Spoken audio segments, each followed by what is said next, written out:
Hi friends, இன்றைக்கி நம்ம பார்க்க போகிற ரெசிபி வந்து ஒரு பேசிக்கான பேன்கேக். குட்டீஸுக்கு பிரேக்ஃபாஸ்ட்டுக்கு ஸ்நாக்ஸுக்கு கொடுக்கலாம். பேட்டர் பண்ணிடலாம். ஃபர்ஸ்ட் ஒரு பவுலில் மைதா மாவு, பேக்கிங் பவுடர், கொஞ்சோண்டு சுகர், அதுக்கப்புறம் சால்ட் போட்டு மிக்ஸ் பண்ணுங்கள். இதுதான் உங்களோட ட்ரை இன்க்ரீடியன்ட்ஸ். அதுக்கப்புறம் இதே பவுலில் வெட் இன்க்ரீடியன்ட்ஸ் ஆட் பண்ணிடலாம்.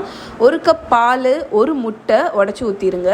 இதிலே வெனிலா எசன்ஸும் நீங்கள் ஆட் பண்ணணும். அப்புறம் ஒரு டேபிள் ஸ்பூன் ஆயில், அதுக்கப்புறம் இல்லைன்னா மெல்டட் பட்டர். இந்த ரெண்டுத்தில் ஏதாவது ஒன்று ஆட் பண்ணி ஸ்லோவாட்டு ஒரு விஸ்கை வச்சு மிக்ஸ் பண்ணுங்கள். ஓவராக பீட் பண்ணி மிக்ஸ் பண்ணாதீங்க, லைட்டாக ஜென்டிலாக மிக்ஸ் பண்ணுங்கள். நான் ஆக்சுவலி ஃபஸ்ட்டு கொஞ்சம் வெனிலா எசன்ஸ் ஆட் பண்ண மறந்துட்டேன், அதனால் கொஞ்சம் ஆட் பண்ணிட்டேன். இப்போ பேட்டர் இந்த கன்சிஸ்டன்சியில் இருக்கணும். இப்போ நீங்கள் ஒரு பேனை வந்து ஹீட் பண்ணிக்கோங்க. அதில் எண்ணெயோ பட்டரோ எதுவுமே ஆட் பண்ண தேவையில்லை. நான் வந்து ஒரு லேடில் பேட்டர் வந்து அதில் ஊற்றினேன். உங்கள் இஷ்டம் எவ்வளோ வேணுமோ அதை ஆட் பண்ணிக்கோங்க. மீடியம் டு லோ ஹீட்டில் குக் பண்ணுங்கள். இப்போ பார்த்தீங்கன்னா மேலே அழகாக பபிள்ஸ் வருது பார்த்தீங்களா, அந்த மாதிரி வரணும். வந்தோடனே ஃப்ளிப் பண்ணிவிட்டு ஒரு 10 செகண்ட்ஸ் நீங்கள் குக் பண்ணிங்கன்னா உங்களுக்கு பேன்கேக் ரெடி ஆயிரும். நிறைய வெர்ஷன் பேன்கேக் பண்ணலாம். இதில் நான் டியூட்டி ஃப்ரூட்டி போட்டு பண்ணுறேன்.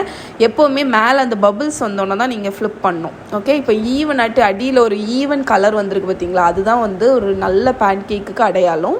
இப்போது ஃபஸ்ட் ஒன் இந்த வெர்ஷன் வந்து டியூட்டி ஃப்ரூட்டி, அதுக்கப்புறம் நீங்கள் சாக்லேட் சிப்ஸ் வேணும்னா போட்டுக்கலாம்.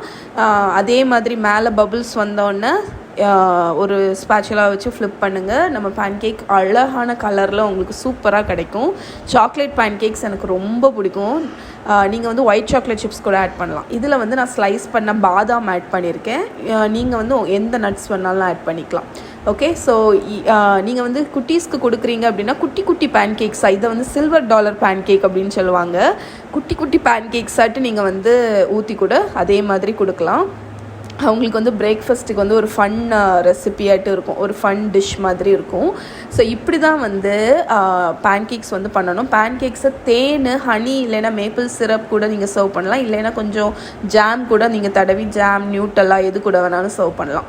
நல்ல ஒரு 4 பேன்கேக் ஸ்டாக் பண்ணி நீங்கள் சர்வ் பண்ணுங்கள். இந்த பர்டிகுலர் ரெசிபியில் உங்களுக்கு 6 பேன்கேக்ஸ் கிடைக்கும்.